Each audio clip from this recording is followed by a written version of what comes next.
Tuhan selalu.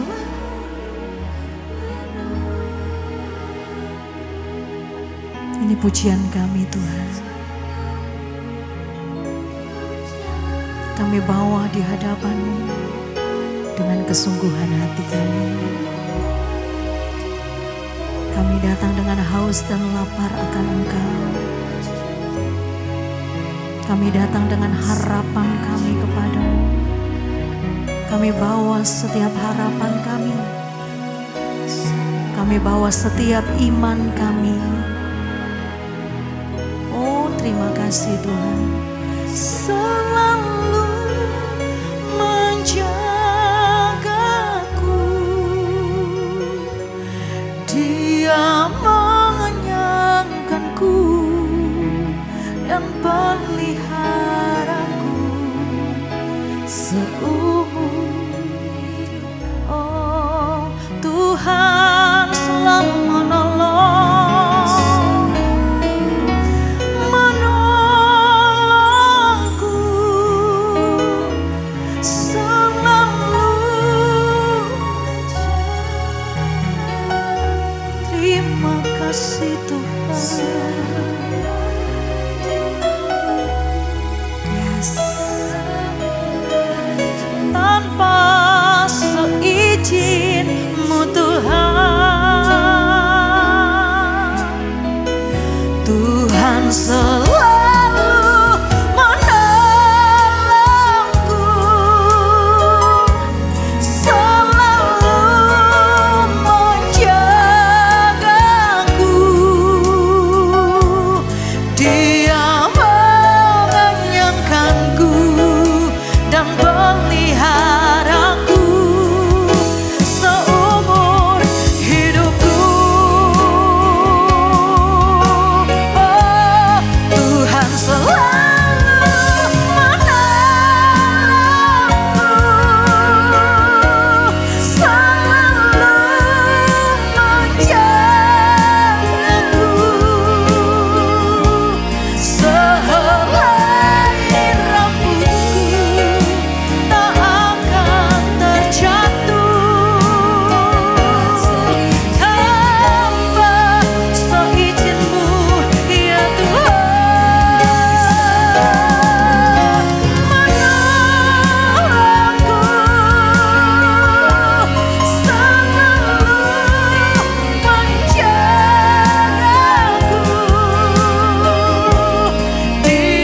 mengenyangkanku dan peliharaku seumur hidupku. Dia mengenyangkanku, Dia mengenyangkanku dan peliharaku seumur hidupku. Dia yang mengenyangkanku, Dia mengenyangkanku dan peliharaku seumur hidupku. Kiranya lewat firman Tuhan sebagai penuntun kehidupan kami, menuntun kehidupan kami ini Tuhan, dan menyadarkan kami bahwa kami sebenarnya sangat membutuhkan Tuhan dalam setiap kehidupan kami. Dan kami tahu seringkali jawaban doa dari setiap pergumulan kami dapatkan melalui setiap firman Tuhan yang kami dengar. Terima kasih Bapa supaya Engkau mengurapi setiap kami di tempat kami masing-masing, memberkati supaya jalannya pemberitaan Injil dan firman Tuhan ini berjalan dengan baik, supaya dimanapun kami berada bisa menerima firman dengan kondisi tanah hati yang baik dalam setiap kehidupan kami. Terima kasih Bapa, kami sambut kebenaran firman-Mu di dalam nama Tuhan Yesus. Haleluya. Amin. Shalom ladies, ya, puji Tuhan. Semua orang itu pasti punya masalah dalam kehidupan ini. Tidak terbatas ya. Maksudnya kondisi ekonomi seperti apapun, kalangan apapun, jenis kelamin apapun, usia berapapun, pasti dalam kehidupan ini punya masalahnya masing-masing saudara. Dengan berkatnya yang mungkin ada yang punya berkat yang lebih besar, tapi juga menghadapi masalah juga yang lebih besar. Jadi pada hari ini kalau kita punya masalah, kita ada dalam tekanan, dan kita lihat mungkin saudara kita, teman kita, kerabat kita kok diberkati, kok doanya mungkin dijawab Tuhan, sakit kok disembuhkan. Saya mau ingatkan kepada kita semua, jangan pernah kita ingin menjadi seperti orang lain. Jadi supaya kita sadar bahwa sebenarnya kehidupan yang kita miliki hari ini adalah kehidupan yang terbaik yang dari Tuhan, saudara. Ketika kita ingin menjadi seperti orang lain, di sana pasti ada sedikit banyak ada iri hati. Nah, mungkin di antara kita, loh Pak, saya nggak iri Pak sama teman saya nggak iri Pak sama saudara saya nggak iri sama dia Pak. Tapi minim-minim kalau kita nggak iri, betul, kita nggak iri. Tapi kita di saat yang bersamaan, kita sudah menjadi tidak bersyukur atas kehidupan ini, waktu kita ingin jadi seperti orang lain. Atau kita berandai-andai, andai kata seperti ini, andai kata saya bisa lewati ini, andai kata saya dapat berkat ini, andai kata saya diluputkan dari sesuatu yang buruk ini dan lain. Waktu kita berandai-andai, saudara, seringkali kita malahan tidak bisa bersyukur atas setiap kehidupan kita. Padahal setiap masalah yang diizinkan Tuhan terjadi, itu semua itu punya tujuan untuk melatih otot-otot iman setiap kita. Jadi supaya kita sadar bahwa masalah memang merupakan sebuah beban, betul. Jadi masalah itu memang membebani kehidupan kita. Tapi jangan pernah melihat sebuah masalah itu sebagai satu hal yang ingin seakan-akan menghancurkan kehidupan kita. Tidak, ladies. Jadi supaya para ladies hari ini sadar dan tahu bahwa setiap masalah memang beban, tapi beban itu sebenarnya membuat kita itu semakin sehat secara rohani. Otot-otot rohani kita dilatih. Kalau kita nge-gym ya, para ladies ya, waktu kita nge-gym pasti kita melatih otot kita. Kita akan menambahkan beban-beban secara berkala. Mungkin dulu kalau kita latihan mungkin squat gitu ya, latihan squat dari jongkok berdiri begitu, mungkin 10 kali. Nanti pertemuan 2 minggu kemudian, setelah 2 minggu rutin melakukan 10 kali, pasti meningkat jadi 15 kali. Bahkan kita tambahkan beban di pundak kita waktu kita lakukan squat. Tujuannya apa? Menambah beban untuk supaya kita menjadi sehat, tubuh menjadi bugar, otot terbentuk, sehingga hidup ini jadi lebih baik. Sama halnya juga cara kita memandang masalah, bahwa kita memandang masalah ini sebagai beban yang melatih otot iman kita. Bayangkan dalam kehidupan ini kita nggak dilatih ototnya, sehingga terjadi penuaan, usia bertambah, otot semakin mengecil, itu akan membebani tulang kita dan menjadi tidak sehat waktu kita usia lanjut, saudara. Oleh sebab itu, kalau kita jasmani aja ada ilmunya untuk kita berolahraga, tuntutannya, dan aturannya, rutinitasnya. Kenapa waktu kita dengan iman kita, kita seakan-akan melihat masalah itu sepertinya ingin menjauhi. Di sini bukan berarti saya bilang kita cari masalah, bukan, saudara. Tapi biarlah masalah yang terjadi dalam setiap kehidupan kita, yang Tuhan izinkan, percayai bahwa itu melatih setiap iman kita. Otot-otot iman kita sedang dibentuk dan dilatih untuk kita jadi seorang pribadi rohani yang segar, bugar, dan sehat. Punya badan rohani yang kuat, saudara. Oleh sebab itu, pada hari ini kita sama-sama belajar mengenai kuasa iman sahabat Tuhan. Tema bulan Agustus dengan subtema yang saya berikan pada hari ini yaitu iman sebesar biji sesawi. Nah, iman sebesar biji sesawi itu bisa memindahkan gunung. Betul. Itu ada ayatnya bahwa kalau kita punya iman sebesar biji sesawi, maka kita bisa berkata kepada gunung ini pindah dan ia akan pindah. Betul. Tapi kemudian ada pendeta lain yang sudah almarhum, pendeta senior lain berkata bahwa iman yang benar itu tetap percaya walaupun gunungnya nggak pindah. Nah, oleh sebab itu kan ada lagu, walaupun gunung itu tak berpindah. Nah, jadi sebenarnya mana yang betul, Pak? Terus gimana cara kita menyikapi semua ini? Oleh sebab itu, kita akan sama-sama belajar satu persatu melalui materi pada hari ini bersama-sama. Nah, sama-sama kita buka Markus 4 ayat 30 sampai 32. Memang benar tadi yang saya katakan bahwa sebuah ayat yang dikatakan langsung oleh Tuhan iman sebesar biji sesawi bisa memindahkan gunung benar. Berarti Tuhan sedang menganalogikan ukuran iman sebesar biji sesawi dan di dan saya dapat mengatakan bahwa Tuhan sedang menganalogikan iman itu seakan-akan seperti biji sesawi. Nah, saya menemukan sebuah perumpamaan lain mengenai biji sesawi juga. Dan sama-sama kita mau baca dari Markus 4 ayat 30 sampai 32, maaf. Katanya lagi, dengan apa hendak kita membandingkan kerajaan Allah itu? Atau dengan perumpamaan manakah hendaknya kita menggambarkannya? 31. Hal kerajaan itu seumpama biji sesawi. Jadi Tuhan mengumpamakan kerajaan sorga juga mengumpamakan sebagai biji sesawi. Tadi iman yang diumpamakan sebagai biji sesawi. Sekarang hal kerajaan sorga seumpama biji sesawi. Yang ditaburkan di tanah memang biji itu yang paling kecil daripada segala jenis benih yang ada di bumi. 32. Tetapi apabila ia ditaburkan, ia tumbuh dan menjadi lebih besar daripada segala sayuran yang lain dan mengeluarkan cabang-cabang yang besar, sehingga burung-burung di udara dapat bersarang dalam naungannya. Mari kita sama-sama perhatikan ayat 32 bersama-sama. Sebuah biji sesawi yang Tuhan umpamakan itu seperti kerajaan sorga, kerajaan Allah, itu akan bisa menjadi berdampak. Ayat 32 ini ada syaratnya.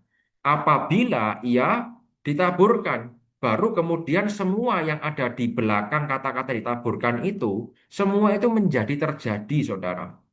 Tetapi kalau kita melihat bahwa biji sesawi ini tidak ditaburkan, berarti yang di belakangnya ketambahan satu kata tidak. Dan saya bacakan kalau tidak ditaburkan, ayat 32. Tetapi apabila ia tidak ditaburkan, ia tidak tumbuh dan tidak menjadi lebih besar daripada segala sayuran yang lain dan tidak mengeluarkan cabang-cabang yang besar sehingga burung-burung di udara tidak dapat bersarang dalam naungannya. Berarti kalau Tuhan menggambarkan sebuah kerajaan sorga sama seperti biji sesawi, tapi kalau nggak ditanam tidak ada guna dan tidak ada dampak, saudara.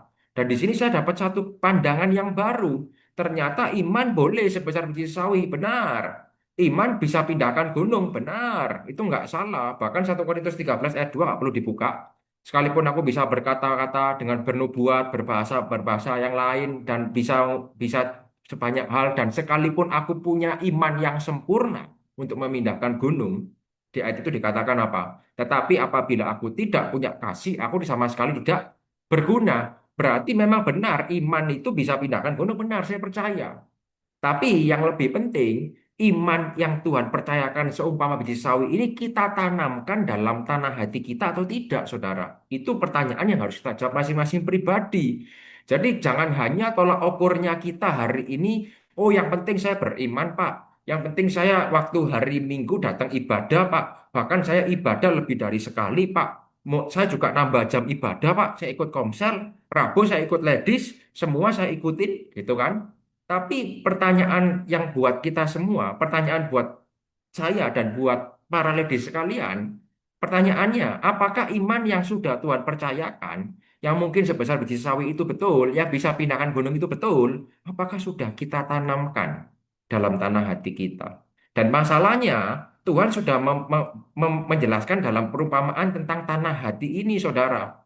Ada 4 macam tanah hati. Tanah hati di pinggir jalan, tanah hati berbatu, tanah hati semak duri, dan tanah hati yang baik. Kenapa ada 4 macam tanah hati dengan benih yang sama? Benihnya bicara firman Tuhan. Nah, karena cara kita nangkep firman Tuhan hari ini beda-beda.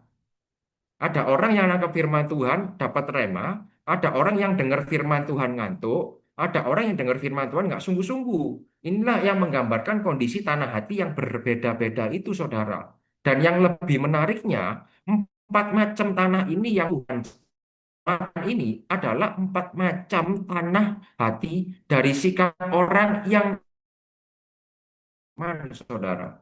Berarti kita hanya, kalau kita berpikir yang penting kan saya dengar firman, Pak. Tapi kalau firman itu nggak benar-benar tertanam dalam hati kita, iman yang Tuhan percayakan kepada kita itu nggak benar-benar kita tanam dalam tanah hati kita, berarti kan di dalam hidup kita ini kita nggak berupaya untuk hidup di dalam iman, atau kita nggak berupaya menghidupkan iman yang sudah Tuhan percayakan dalam kehidupan kita. Baik itu iman, baik itu firman.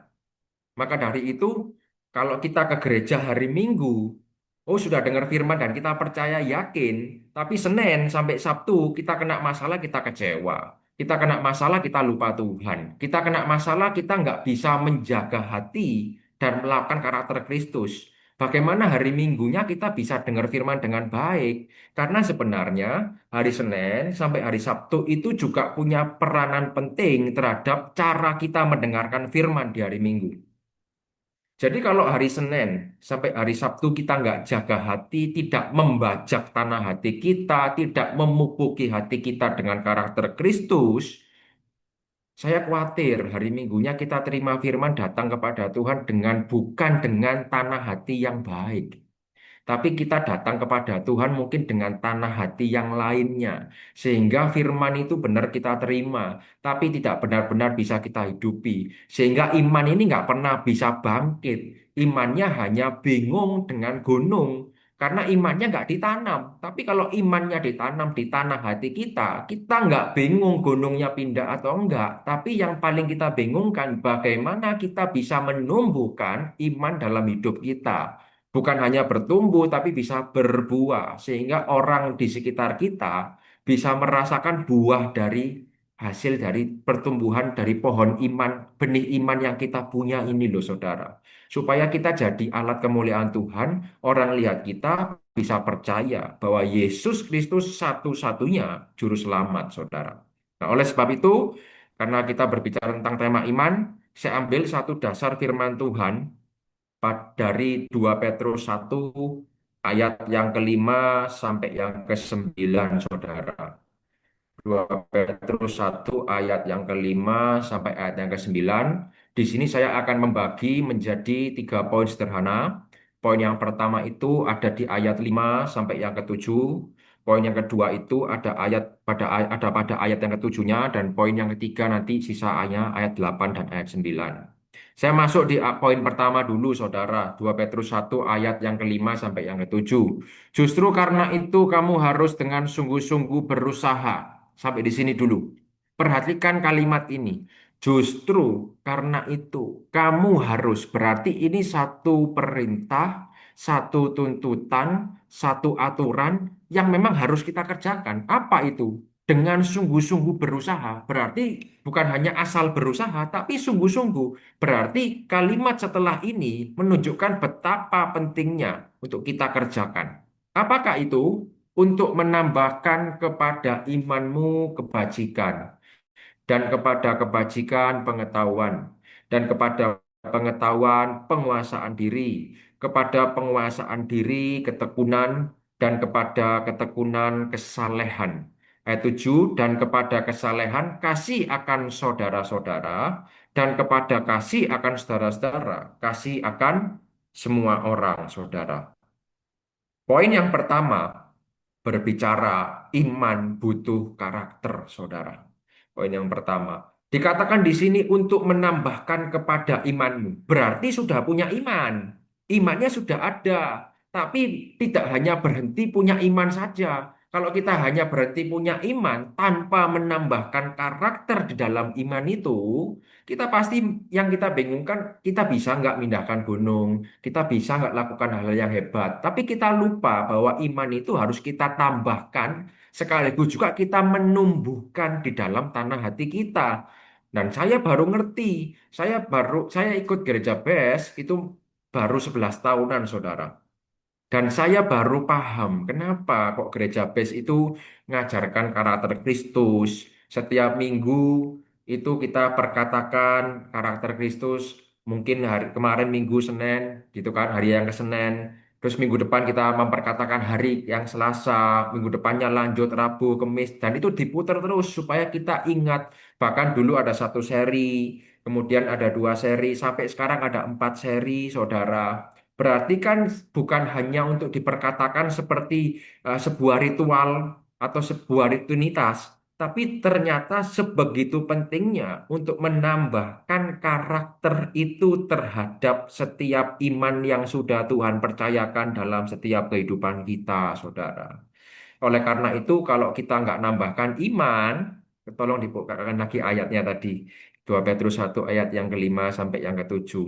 Kalau kita nggak nambahkan karakter, iman kita tuh nggak bisa menjadi iman yang baik. Iman kita tuh hanya kita habiskan untuk diri kita sendiri. Nah, kita lihat lagi lompat ke Lukas 17 ayat yang ke-6. Nanti kita kembali ke ayat yang ketujuh dari 2 Petrus ini. Lukas 17 ayat yang ke-6. Jawab Tuhan, kalau sekiranya kamu mempunyai iman sebesar biji sesawi saja, kamu dapat berkata kepada pohon ara ini, bukan pada gunung. Ini ayat yang lain berkata kepada pohon ara ini. Terbantunlah engkau dan tertanamlah di dalam laut, dan ia akan taat kepadamu. Nah, kalau punya iman dan kita ngakunya kita punya iman, kita kenapa bingung dengan gunung sesuatu yang di luar diri kita? Gunung, pohon ara, dipindah sana pindah sini. Kenapa kalau kita bisa berbicara pada pohon ara dan ia akan taat pada Tuhan, pada diri kita, kenapa kita tidak menggunakan iman yang sama untuk kita perkatakan bukan kepada gunung, bukan kepada pohon ara, tapi kita perkatakan kepada diri kita sendiri. Supaya apa, Pak? Supaya kita taat sama Tuhan dan kita pun akan taat sama Tuhan. Berarti kan iman punya kuasa, tapi kita bingung pakai kuasa itu untuk kita merubah orang lain, merubah keadaan, merubah objek-objek tertentu dan menganggap oh, ini jadi punya saya dalam nama Tuhan Yesus tak imani jadi punya saya nggak cocok saudara. Kalau kita punya kuasa iman betul, gunakan kuasa itu ke dalam diri kita sendiri, bukan untuk dapat berkat dan lain-lain, tapi untuk mendapatkan karakter yaitu ketaatan contohnya saudara. Waktu kita punya ketaatan ini dan kita bisa taat sama Tuhan, kita akan terima berkat yang besar. Sama halnya dengan Daud. Daud itu menerima berkat yang besar sebagai raja, urapan raja, karena dia taat kepada Tuhan dan taat kepada orang tuanya. Sedangkan Saul kehilangan berkat besar sebagai raja, kehilangan identitasnya sebagai raja, kehilangan tahta dan semuanya karena Saul tidak taat dengan Tuhan. Berarti kan ketaatan ini penting, karakter ini penting. Jadi jangan hanya berpikirkan, Pak, saya percaya Tuhan, saya punya iman, betul. Tapi tanpa karakter, iman itu nggak jadi sesuatu yang baik. Saya khawatir iman yang kita punya, yang sebegitu besarnya, bukan malah kita habiskan untuk kita memberkati orang lain, untuk jadi dampak buat orang lain, untuk mengasah karakter kita. Tapi kita pakai untuk hawa nafsu kita, saudara. Dan mesti kita perhatikan bahwa kalau tidak ada karakter, iman yang kita punya itu adalah iman yang kosong tanpa karakter. Oleh sebab itu, kenapa Gereja BES dengan tegas mengajarkan kepada setiap jemaat dan para ladies mengenai mega project karakter Kristus. Kita masuk kepada poin yang kedua, 2 Petrus 1 ayat yang ketujuh. Dan kepada kesalehan semua karakter yang tadi ya, kepada kesalehan dan kepada kesalehan kasih akan saudara-saudara dan kepada kasih akan saudara-saudara kasih akan semua orang. Iman kalau nggak ada karakter, nggak mungkin tujuannya bisa sampai kepada kasih.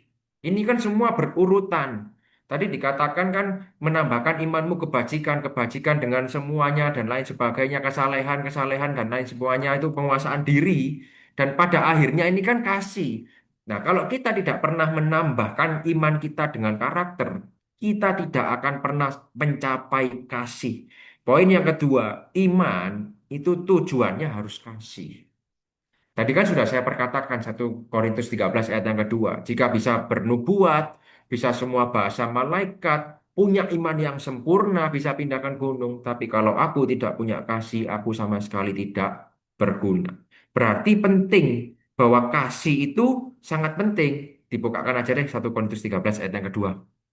Supaya kita sama-sama bisa lihat. Sekalipun aku mempunyai karunia untuk bernubuat, dan aku mempunyai mengetahui segala rahasia dan memiliki seluruh pengetahuan. Kurang hebat apa orang ini ya? Dan sekalipun aku memiliki iman yang sempurna untuk memindahkan gunung. Berarti betul, iman sempurna, iman sebesar Saul bisa pindah gunung, betul. Tetapi jika aku tidak punya kasih, aku sama sekali tidak berguna. Sehingga kalau kita lihat di ayat yang ke-13, ya, demikianlah tinggal ketiga hal ini, nggak usah dibuka. Iman, pengharapan, dan kasih. Dan yang paling besar di antaranya ialah kasih. Jadi beriman saja itu belum cukup kalau kita tidak pernah belajar mengasihi. Kalau iman tidak pernah ditambah karakter, pasti tidak akan pernah bisa mengasihi. Matius 24 ayat yang ke-12. Dan karena makin bertambahnya kedurhakaan, maka kasih kebanyakan orang akan menjadi dingin. Durhaka bisa membuat kasih jadi dingin. Nah, durhaka ini kata-kata yang seringkali kita maknai terhadap dari anak terhadap orang tua. Kalau anak lawan orang tua, ini durhaka ini. Anak yang kurang ajar, anak durhaka. Tapi menurut KBBI ya, itu mengartikan durhaka adalah kata sifat yang berarti ingkar terhadap perintah Tuhan nomor satu. Dua, orang tua atau menentang kekuasaan yang sah seperti negara. Jadi kalau kita nggak taat sama Tuhan, kita sedang pelan-pelan meningkatkan kedurhakaan kita kepada Tuhan. Dan apa yang terjadi kalau bertambahnya durhaka, makin bertambahnya durhaka, maka kasih dalam diri kita akan menjadi dingin, sehingga iman kita ini menjadi tumpul. Nah, 2 Timotius 3 ayat 1 sampai yang kelima. Ketahuilah bahwa pada hari-hari terakhir akan datang masa yang sukar. Manusia akan mencintai dirinya sendiri dan menjadi hamba uang. Mereka akan membual dan menyombongkan diri. Bukankah ini semua orang-orang yang kebalikan dari berkarakter Kristus? Mereka ini yang disebut di sini adalah yang tidak memiliki karakter Kristus. Mereka akan membual dan menyombongkan diri, mereka akan menjadi pemfitnah, mereka akan berontak terhadap orang tua dan tidak tahu berterima kasih, tidak mempedulikan agama. Ayat yang ketiga, tidak tahu mengasihi, tidak mau berdamai, suka menjelekkan orang, tidak dapat mengekang diri, garang, tidak suka yang baik. Oleh sebab itu, para ladies, hati-hati pergunakan perkataan kita, hati-hati kita bergaul. Kadangkala kita ada di lingkungan yang baik, tapi kita nggak sadar bahwa diri kita ini memberikan sebuah percikan-percikan yang tidak baik. Waktu kita kumpul tujuannya baik untuk komsel, kita kumpul untuk outing, kita kumpul untuk jenguk jemaat, kita kumpul untuk besuk jemaat yang sakit di rumah sakit. Tetapi kita nggak sadar para ladies kadang-kadang seseorang mulai membangun pembicaraan yang tidak baik. Contoh, bu, atau cik, tahu nggak sih si itu, si ini, dan lain sebagainya. Akhirnya tujuan bertemuan itu adalah tujuan yang baik, tapi ternyata kita tanpa sadar karena kita tidak bisa mengekang diri kita, tidak bisa menahan diri kita. Apa yang kita ucapkan menjadi awalnya percikan api, tapi menjadi lama-lama menjadi api yang beneran, saudara, dan menjadi kebakaran. Oleh sebab itu, sebelum kita mengucapkan hal-hal yang tidak penting dan tidak baik, ada kalanya lebih bijaksana kita memperkatakan firman Tuhan, mereview firman Tuhan, mengingat-ingat beberapa ayat firman Tuhan untuk dibahas, dan mungkin kita memperkatakan hal-hal yang positif dan yang baik daripada kita mengata-ngatai orang lain dengan kata-kata yang nggak bagus, yang nggak baik. Sekalipun itu fakta. Loh, Pak, ini kan fakta. Kalau dia, si ibu itu tuh pinjam uang tapi nggak bayar, Pak. Loh,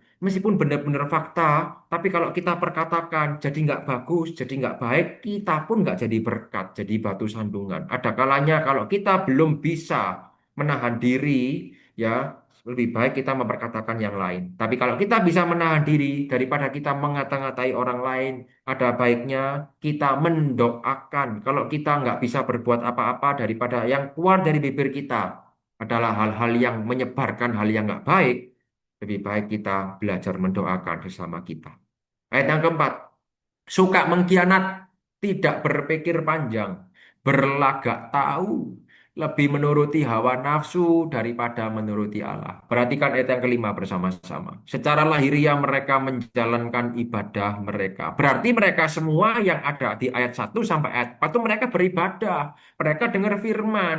Mereka juga lakukan pelayanan juga mungkin aktivitas ibadah dilakukan. Tetapi pada hakikatnya mereka memungkiri kekuatannya itu. Jauhilah mereka itu. Jadi tidak menjamin seorang yang melayani Tuhan sekalipun hamba Tuhan, mungkin seperti saya juga yang melayani Tuhan, tidak menjamin bahwa ibadah kita itu ibadah yang baik. Seringkali kita, termasuk saya pribadi, masih memungkiri kekuatan ibadah. Kita nggak sungguh-sungguh, Minggu dengar firman, Senin sampai Rabu masih bicarakan orang lain. Kemis juga cerita ke orang lain. Dan si A cerita sama si B sama si C tiba-tiba sampai ke Z. Terus kita nggak tahu kok si Z ini tahu, ibu namanya Z ini kok bisa tahu. Loh, saya nggak tahu Pak, saya cuma sama bicara sama ibu B. Lah ibu B bicara sama C, D semua lanjut. Jadi ceritanya itu berseri kayak drama Korea, nggak ada habisnya. Oleh sebab itu lebih baik kita sama-sama sepakat. Kalau kita mau iman kita benar-benar memiliki kuasa, mari hal sederhana kita bisa menjaga diri kita, terutama cara bicara kita, isi pembicaraan kita. Lebih baik banyak isi dengan firman Tuhan. Karena iman tanpa karakter sama dengan nol besar. Yang terakhir, yang ketiga, 2 Petrus 1 ayat 8 sampai yang ke-9. Sebab apabila semuanya itu, apakah semuanya itu? Iman yang ditambah karakter tadi, yang ujungnya adalah kasih. Apabila semuanya itu ada padamu dengan berlimpah-limpah, ada pada diri kita, kita akan dibuatnya menjadi giat dan berhasil. Bukan dalam keuangan, bukan dalam berkat, tapi lebih penting daripada semuanya itu dalam pengenalan kita akan Yesus Kristus Tuhan kita. Jadi poin yang ketiga, iman itu bukan untuk merubah, memindahkan gunung. Iman itu bukan untuk memindahkan pohon ara. Iman itu bukan supaya saya tambah kaya. Tapi poin yang ketiga yang perlu kita perhatikan, iman itu untuk mengenal Tuhan. Nah, kita lupa bahwa, ya Pak, saya beriman, iman saya besar Pak, tapi kita nggak pertajam iman kita nggak nambahkan iman dengan karakter, kita nggak berfokus kepada kasih, sehingga iman kita nggak pernah berusaha untuk kenal siapa Tuhan kita, apa yang jadi keinginan Tuhan kita. Makanya apa yang kita inginkan selalu bertentangan dengan Tuhan. Dan ujung-ujungnya kita orang beriman selalu bertanya kepada Tuhan, kenapa Pak semua ini terjadi? Kenapa Tuhan izinkan terjadi? Loh, bukan kenapa, tapi kenapa kok kita, para ladies semua, saya juga, nggak berusaha kenal Tuhan, nggak berusaha cari tahu apa yang menjadi kehendak dan isi hati Tuhan. Ayat yang ke-9. Tetapi barang siapa tidak memiliki semuanya itu. Apakah itu tidak punya iman tapi nggak ditambah karakter mungkin. Atau nggak punya iman, tapi saya yakin nggak ada lah di sini nggak punya iman. Pasti para ladies semua punya iman. Tapi masalahnya tambah karakter atau enggak. Barang siapa tidak memiliki semuanya itu, ia menjadi buta dan picik. Buta secara rohani, picik secara rohani. Karena ia lupa bahwa dosa-dosanya yang dahulu telah dihapuskan. Tuhan Yesus mati di kayu salib menghapus dosa kita. Dan Tuhan Yesus mengaruniakan iman untuk kita percaya kepada Tuhan. Tapi kita menyia-nyiakan karya salib Tuhan. Tuhan Yesus diludahi. Tapi iman kita hari ini, saya beriman saya punya mobil, saya beriman saya punya rumah. Nggak salah saudara, kalau kita berdoa seperti itu. Tapi sebandingkah darah Tuhan yang mahal itu, kita bandingkan dengan sesuatu yang fana dalam kehidupan ini. Kenapa kita nggak berdoa bagi jiwa-jiwa supaya mereka bertobat? Kenapa kita nggak berdoa buat keluarga kita, orang tua kita, anak-anak kita, pasangan hidup kita, dan semuanya? Tetapi kita selalu mendoakan sesuatu yang sifatnya duniawi, yang tidak dapat dibandingkan dengan karya salib Tuhan. Oleh sebab itu Yesus doa itu selalu diakhiri dengan kata-kata ini. Kalau boleh cawan ini lalu daripadaku. Tetapi bukan kehendakku yang terjadi, namun kehendakmu. Tuhan Yesus sendiri pun punya kehendak, kita pun punya kehendak. Tapi lebih bijaksana doa kita kembalikan kepada kehendak Tuhan. Boleh kita doa supaya kita diberkati, boleh kita berdoa supaya kita punya rumah, punya mobil boleh, tapi akhiri dengan kalimat ini.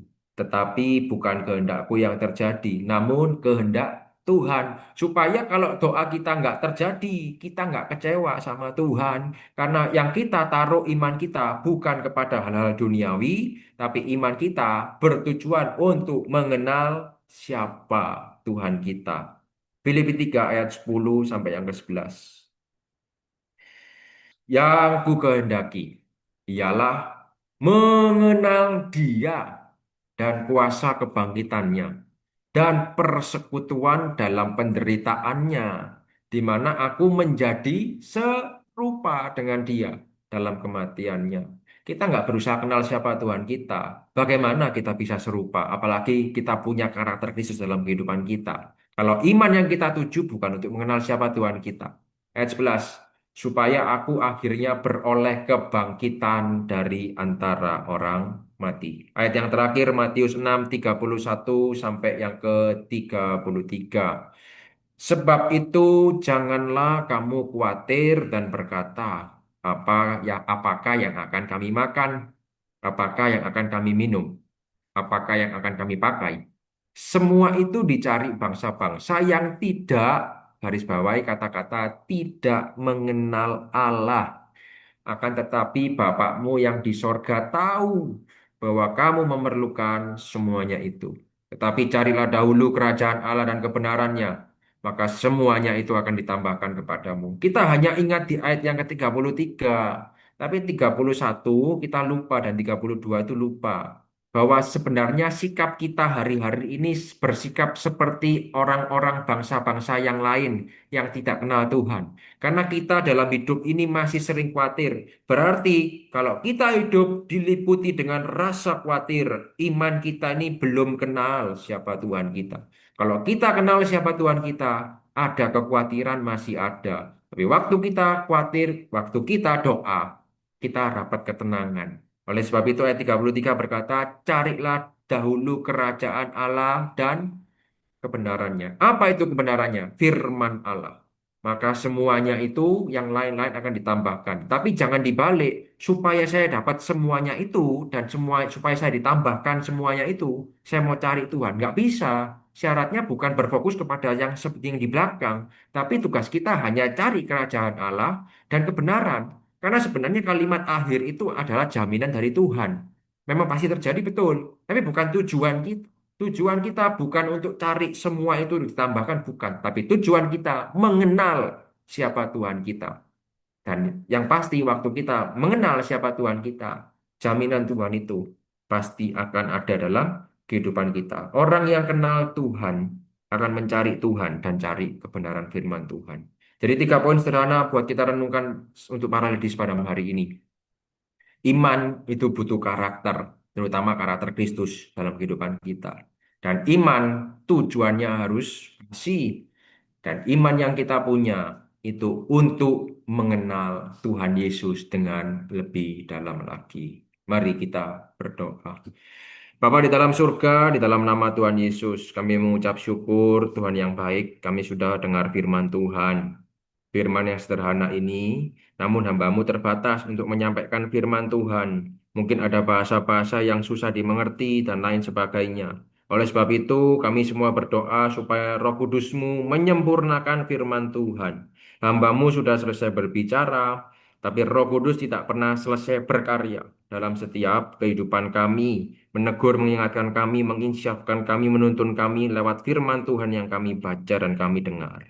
Terima kasih Bapak buat kesempatan yang indah pada hari ini. Kami bisa dengar firman Tuhan. Kami sangat bersuka cita karena Tuhan mengasihi kami melalui firman Tuhan. Kami percaya firman Tuhan yang kami dengar menguatkan iman rohani kami. Kami yang lemah, kami yang khawatir, kami yang takut, kami yang gentar. Kami dapat kekuatan yang baru. Bahkan terjadi metanoia, perubahan cara berpikir kami.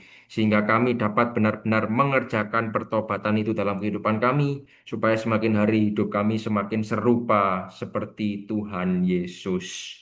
Mari para ladies tegapkan kedua tangan kita di dada. Firman Tuhan berkata, jagalah hatimu dengan segala kewaspadaan, karena dari sanalah terpancar kehidupan. Jadilah berkat dan terimalah berkat rahmat anugerah sukacita dari Allah Bapa di dalam Putra Tunggalnya Yesus Kristus dan di dalam persekutuan dengan Roh-Nya yang kudus mulai hari ini sampai selama-lamanya. Mari kita sama-sama tutup dengan doa Bapa kami bersama-sama. Bapa kami dalam surga, dikuduskanlah namamu. Datanglah kerajaan-Mu, jadilah kehendak-Mu di bumi seperti di surga. Berikanlah kami pada hari ini makanan kami yang secukupnya, karena ampunilah kami akan kesalahan kami, seperti kami juga mengampuni orang yang bersalah kepada kami. Dan janganlah bawa kami dalam pencobaan, tetapi lepaskanlah kami daripada yang jahat. Karena Engkau yang punya kerajaan dan kuasa dan kemuliaan sampai selama-lamanya. Amin. Tuhan Yesus memberkati. Ada satu sobatku yang setia, tak pernah dia. Amin. Di waktu aku susah,